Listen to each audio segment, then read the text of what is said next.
மா உங்களுக்கு 10 நிமிஷம் டைம், சீக்கிரம் சாப்பிட்டு வேலையை பாருங்க போங்க. சரிங்க சரிங்க, சீக்கிரம் சாப்பிட்டு வந்துடுறேன். இங்க பாரு அர்ஜுன், போதும். நம்ம சண்டை போட்ட வரையும் போதும். இதுக்கு மேல என்னால முடியாது. நம்ம பிரேக்கப் பண்ணிக்கலாம். தயவு செஞ்சு என்னை விட்டு ப்ளீஸ். என்ன விட்டா பேசிட்டே போற? நீ என்ன வேணாம்னு சொல்றது? நானே போறேன். நீ எனக்கு வேணாம். நீ பண்ணாலும் லவ் வெளியே சொல்லிடாது. திரும்ப எனக்கு கால் பண்ணுறது, மெசேஜ் பண்ணுறது எதுவுமே பண்ணி தொலைஞ்சிடாது. அவ்வளோதான் சொல்லுவேன்.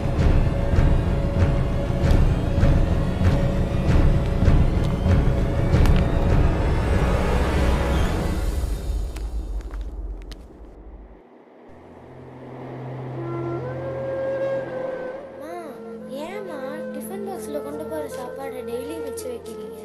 அம்மாவுக்கு சாப்பிட நேரம் இல்லடி தங்கம். ஏன் ஒரு 10 நிமிஷம் சாப்பிட கொடுக்க மாட்டாங்களாம்மா?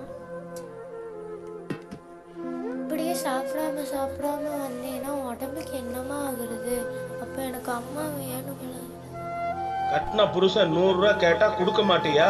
தினமும் திங்க கூட நேரம் இல்லாமல் எச்சி பத்திரம் கழுவுறேன். நீ ஏன் சம்பாதிக்கிற? என் தலையெழுத்து அவன் கூட கிடந்து மாரடிக்கணும். என்னடி ரொம்ப திமிரா பேசுற? ஏய் போடி வெளியே.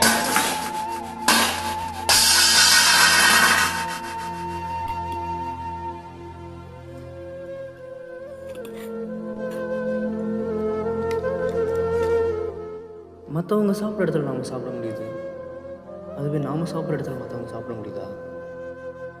என்னதான் அவங்க சுத்தம் செய்கிற வேலைக்கு வந்திருந்தாலும் அவங்களுக்கும் பசிக்கும்ல. நீங்கள் அடுத்த தடவை சாப்பிடும்போது நீங்கள் சாப்பிட்ட இடத்த கொஞ்சம் க்ளீனாக வச்சுக்கோங்க. அது அவங்க சாப்பிட அவங்களுக்கு கொஞ்சம் நேரத்தை கொடுக்கும். இவாமா டேபிள் தொலைக்காம இருக்கு, கொஞ்ச நேரம் பாருப்பா.